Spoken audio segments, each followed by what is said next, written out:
Un très grand bonsoir à tous.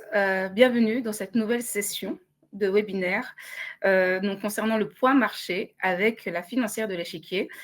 En compagnie ce soir de deux personnes phares dans la société de gestion, à savoir bien entendu Pierre Puibassé, qui est porte-parole de la gestion donc chez la financière de l'échiquier, et Nelly Davis, qui est gérante au sein de l'entité. Donc bonsoir à tous les deux. Bonsoir. Donc, Bonsoir Imen, très heureux d'être de retour. Alors, comme d'habitude, je le rappelle, c'est une session qui se veut interactive, donc n'hésitez absolument pas à formuler vos remarques, vos questions, et on s'efforcera d'y répondre au fur et à mesure qu'elles seront posées. Donc, sans plus tarder, je présente les slides en fait qui vont vous être commentés. Je voulais parler un peu de ce qui s'est passé en fait, c'est toujours plus simple de parler de ce qui s'est passé que de parler ce qui va se passer, même si c'est quand même l'objectif, mais revenir rapidement en fait sur les performances les plus récentes, donc entre autres les performances depuis le début de l'année, et vous les avez sur le tableau de droite. Vous voyez que vous avez des year-to-date total return, donc vous avez les performances des marchés intégrés, les dividendes, ça vous permet de voir un peu ce qui s'est passé. Et il y a un premier constat finalement, c'est que c'est l'Europe qui performe en fait, puisque les performances que je vous indique, c'est des performances qui sont annoncées en devise locale. Donc, en fait, il va falloir modérer la force des performances hors de la zone euro par, en fait, la progression de l'euro, qui est une devise qui a fortement progressé.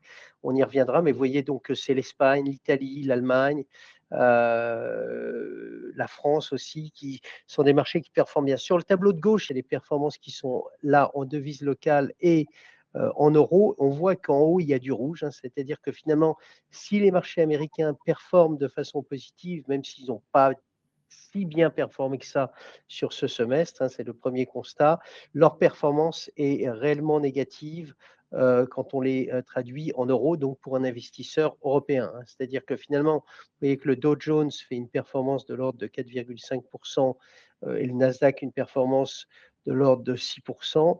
En fait, cette performance, si vous voulez, elle est affectée bien sûr par la faiblesse du dollar, qui est de l'ordre d'une douzaine de pourcents. Ce que l'on voit aussi sur le tableau de droite, c'est les performances du mois de juin, c'est la première colonne en fait, celle du milieu, et vous voyez finalement qu'il y a des marchés qui ont très fortement bénéficié du mois de juin, et entre autres le marché américain qui a pas mal rebondi au cours du mois de juin. Alors encore une fois en dollars, vous voyez que c'est la quasi-totalité de la performance de l'année, en fait, d'une certaine façon aux États-Unis a été faite au mois de juin, ce qui n'est pas le cas en fait des marchés européens qui ont plutôt fait une pause au mois de juin et qui sont en train de se reprendre aujourd'hui. On a vu qu'on a une journée de bourse qui est assez dynamique aujourd'hui sur l'Europe, mais enfin, si on fait le bilan du premier semestre et du mois de juin, c'est ce que l'on peut conclure. Alors, slide suivante. La slide suivante, c'est le graphique, c'est-à-dire que je dirais, on est, malgré ces performances qui sont modestes sur les marchés américains, on est quand même retourné aux niveaux les plus élevés sur le S&P 500. Après, on le voit, une séquence qui a quand même été extrêmement spéciale, comme vous le savez, puisqu'on a eu la faiblesse liée aux annonces de Trump, alors faiblesse sur les marchés qui avait commencé d'ailleurs un peu avant, comme vous pouvez le voir, mais avec finalement des marchés, que ce soit sur le S&P 500 ou sur l'image suivante, sur des niveaux records. On est à nouveau sur des records sur le S&P 500, on est sur des records sur le Nasdaq, sont les deux grands indices américains. Vous le savez, le Nasdaq, c'est plus un indice de valeur technologique, le S&P 500, c'est un indice plus générique, composé, comme son nom l'indique, de 500 valeurs américaines. Ensuite, action européenne, palmarès. Alors là, je reviens sur le mois de juin plus particulièrement. Alors on l'a dit, le mois de juin, ça n'a pas été un mois extrêmement favorable pour les actions européennes. D'ailleurs, vous voyez que la performance de l'indice, qui est le stock 600 Europe, a été négative sur la période.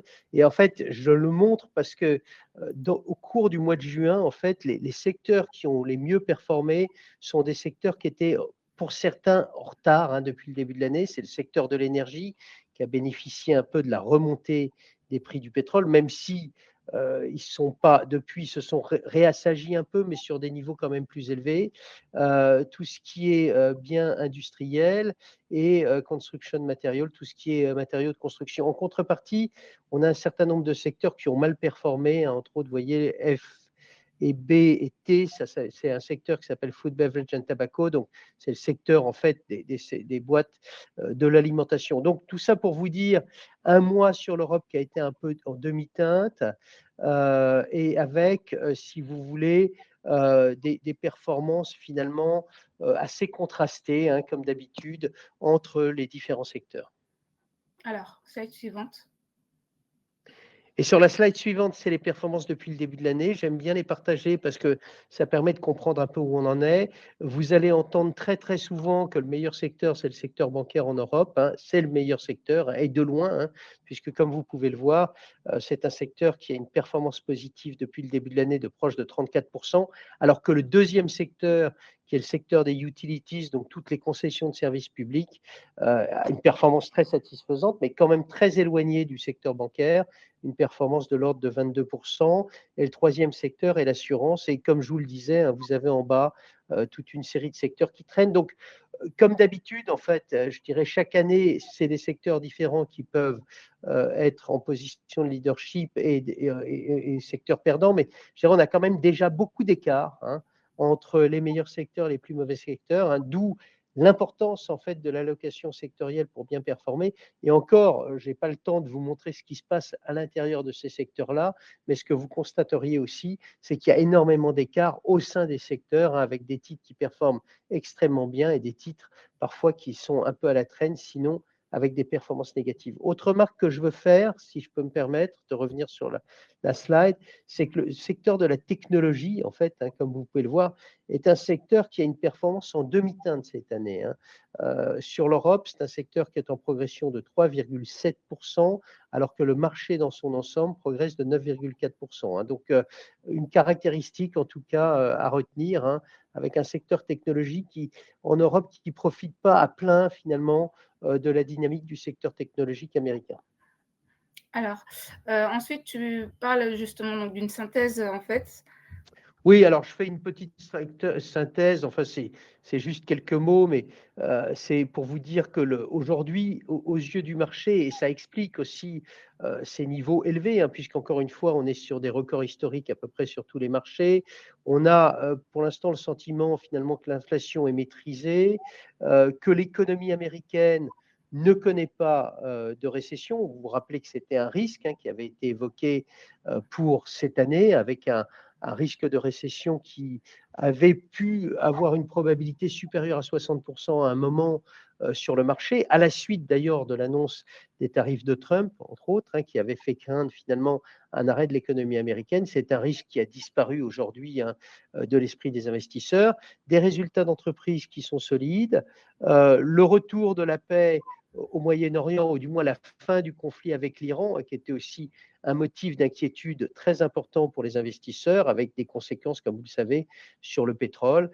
Et puis, finalement, cette Big Beautiful Bill, alors c'est un peu, c'est à quelques jours, hein, ce texte-là, mais et qui est passé au sein du Sénat, enfin qui est passé finalement, hein, elle a été votée, et donc finalement aujourd'hui un marché qui se reprojette, hein, dans une nouvelle période, même si, encore une fois, je dirais, ce qu'il faut noter, c'est que depuis quelques heures, hein, le marché reparle à nouveau du risque sur les tarifs, hein. Vous savez qu'on avait une date butoir qui était aujourd'hui, hein, le 9 juillet. L'administration Trump a fait quelques annonces, mais surtout a annoncé finalement qu'elle redonnait un délai supplémentaire jusqu'au 1er août, hein. Donc on va voir ce qui se passe. Mais jusque-là, en macroéconomie, finalement, tout va bien, hein. C'est le premier constat. Et sur le marché, après un premier semestre qui a été dynamique en tout cas et très dynamique en Europe, notre sentiment, c'est qu'il va falloir un catalyseur pour aller voir plus haut, hein, sur les actions, entre autres sur les taux, peut-être sur le dollar, hein, qui a été un élément très perturbateur pour les marchés internationaux, entre autres pour tous les actifs libellés, bien sûr en dollars. Il va falloir retrouver de la visibilité. On va attendre aussi de voir ce que fait la Fédérale Réserve américaine. Vous savez que c'est un des enjeux en fait de cette deuxième partie sur l'année. La Fédérale Réserve va temporiser son programme de baisse de taux. Il y a des attentes. Enfin, je ne sais pas si on va voir ce qui se passe, mais surtout ce qui va se passer, c'est que a priori l'administration Trump et le président Trump va nommer probablement dès l'automne le successeur de M. Powell, qui ne prendra pas la place de M. Powell immédiatement. Il faudra qu'il attende la fin du mandat de M. Powell en 2026, mais qui probablement sera une personnalité très dovish qui va dans le sens de Trump avec un programme de baisse de taux, donc qui permettra au marché de se projeter sur un environnement de taux beaucoup plus favorable à horizon 2026. Voilà. Alors, tu fais un focus ensuite sur le point d'entrée sur l'Europe. Oui, alors je voulais parler rapidement de l'Europe, puisqu'on l'a vu, on a une très bonne performance des marchés européens. On a une performance, enfin, les marchés européens sont en situation, en euros en tout cas, de leadership par rapport aux marchés mondiaux. La question, c'est de savoir, est-ce qu'on n'a pas vu finalement, est-ce qu'on n'a pas tout vu, hein? Non. Et c'est ce que j'essaie de montrer, c'est que, en fait, oui, il y a un rebond, hein, mais vous voyez que quand on regarde le graphique à gauche, c'est la valorisation relative des actions européennes versus les actions américaines. Certes, on voit effectivement qu'on a corrigé une partie d'une décote qui était devenue très importante, puisque vous voyez qu'elle était supérieure à 40%, mais on est loin de la moyenne, hein. C'est-à-dire que certes, les marchés européens se paient toujours moins cher que les États-Unis, mais si on regarde la moyenne depuis la dernière grande crise financière et même un peu avant, aujourd'hui, les marchés européens, malgré leur rebond, se traitent toujours sur une valorisation très inférieure à ce qu'elle a été, je dirais, sur la période 2005-2020. Hein. Donc, il y a encore probablement de bonnes surprises pour les actions européennes et probablement encore une capacité de surperformance des actions européennes. Et notamment des actions allemandes, c'est ce que tu montres. Alors, on montre les actions allemandes, c'est plus ce qu'on montre, c'est plus l'IFO, hein, qui est un indicateur en fait de perspective, qui est le résultat d'un sondage qui est fait chez les industriels allemands. Et on voit effectivement que une des raisons, on le sait aussi, de ce mieux sur l'Europe, ça a été le constat finalement que l'Allemagne était en train de sortir d'une politique ultra rigoureuse et allait utiliser son outil budgétaire pour finalement relancer son économie à travers un plan de dépenses sur la défense, mais aussi un plan de défense sur l'infrastructure. Et on voit effectivement que ça améliore le sentiment sur l'Allemagne, ce qui est très important pour l'économie européenne, puisque l'Allemagne est le principal moteur de l'économie européenne, puisque c'est la plus grosse économie, bien sûr. Alors, je voulais terminer par le dollar, parce que c'est quand même un vrai sujet, en fait, hein, qui, vous le voyez, a été finalement, alors c'était attendu d'une certaine façon, parce que ça faisait partie du programme de Trump, hein. Vous savez que Trump avait pour objectif de faire baisser le dollar, mais je pense que l'amplitude et la vitesse du mouvement a pris tout le monde quand même à revers, hein. C'est clair que personne ne s'attendait à un mouvement de cette ampleur-là et de cette rapidité-là. Donc, on a eu effectivement une baisse du dollar de 13% par rapport à l'euro. Et la grande question, effectivement, c'est quelles sont les conséquences de cet renforcement de l'euro. Jusqu'où l'euro peut-il se renforcer? Le sentiment général, c'est que le niveau de 1,20 probablement constituera un peu la frontière pour la Banque centrale européenne, qui pourrait donc essayer d'agir pour limiter en fait l'affaiblissement du dollar à partir de ces niveaux-là. Et l'autre question, c'est comment ça impacte le résultat des entreprises européennes. Beaucoup d'entreprises sont exportatrices, beaucoup d'entreprises ont une grande partie, les grandes entreprises européennes ont une grande partie de leur chiffre d'affaires, entre autres aux États-Unis.